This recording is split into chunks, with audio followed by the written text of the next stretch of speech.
Hello, everyone. My name is Anthony Servania. I'm an occupational therapy student from the University of the Pacific. I'm happy to be working with Move Up Health and Fitness to present the next video of the YOPD exercise series.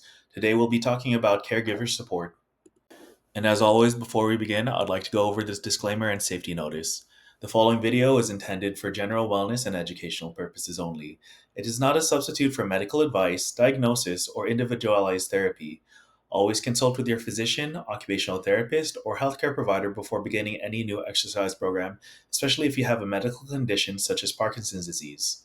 This video was created by an occupational therapy student under the supervision of a licensed occupational therapist. All exercises have been reviewed and approved for general safety and appropriateness. Use caution when participating. Ensure your chair is stable and have a caregiver or support person nearby if needed. If at any time you feel dizzy, lightheaded, or experience pain, stop immediately and seek medical advice. By choosing to participate, you acknowledge that you are doing so voluntarily and at your own risk. Neither the creators of this video nor the supervising therapist are responsible for any injury or harm that may result. And now here's an overview of what we'll be going over today. First, I'll be giving an introduction on informal caregivers. Afterwards, we'll be addressing caregiver burnout. And finally, we're going to go over what you can do. Informal caregivers include the family, friends, and neighbors who provide caregiving services. Informal caregivers account for 19.5% of all caregivers, according to Jacob et al. In 2020, and recent studies have shown the need for more educational opportunities for care and management strategies, as identified by Kim et al. In 2023. Due to the lack of skills leading to frustration, caregiver burnout can occur. Unfortunately, the lack of confidence, skills, and emotional capacity can lead to caregiver burnout.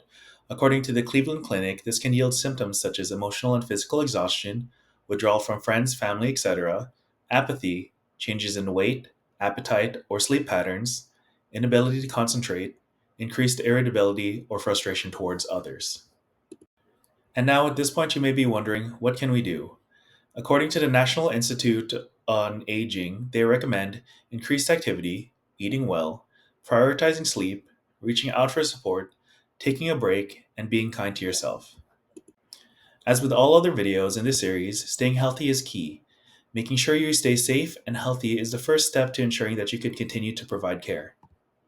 There are many tools which can assist with making day-to-day tasks easier for you. Pill reminders, smart home tech, and gait belts are all beneficial tools to incorporate if possible. Pill reminders can create alarms for when medications need to be taken, and in higher tech versions, pills can be distributed by the time of day or the day that each medication needs to be taken. Smart home tech, such as motion sensor lights, can increase navigation capacity within the household. And finally, gait belts can assist with performing lifts, which will be going into further depth. While past videos provided insight on exercises to incorporate to improve bodily function, these three lifts are focused on teaching the body mechanics to promote safety while lifting during our daily life activities. The stoop lift, the squat, and the semi squat are highly studied for proper lifting techniques to diminish injury risk. The stoop lift is the first lift that we're going to be going over. This lift focuses on bending at the spine and hip to create movement. It utilizes the least amount of energy to perform and is best suited for lighter objects. The next lift we're going to be going over is the squat lift. The squat lift requires the most energy as it utilizes lifting with the legs to perform a deep squat to minimize trunk flexion. It's considered the safest technique as it decreases stress on the spine caused by flexion or extension when lifting, according to Washmith et al. In 2022. And finally, the semi-squat lift. The semi-squat lift is the middle ground between the stoop lift and the squat lift as it allows for both knee bending and trunk flexion in order to complete the lift. With all three lifts, it's important to use proper body mechanics in order to ensure safety. Now, to reiterate, your safety and health is the most important in order to continue providing care.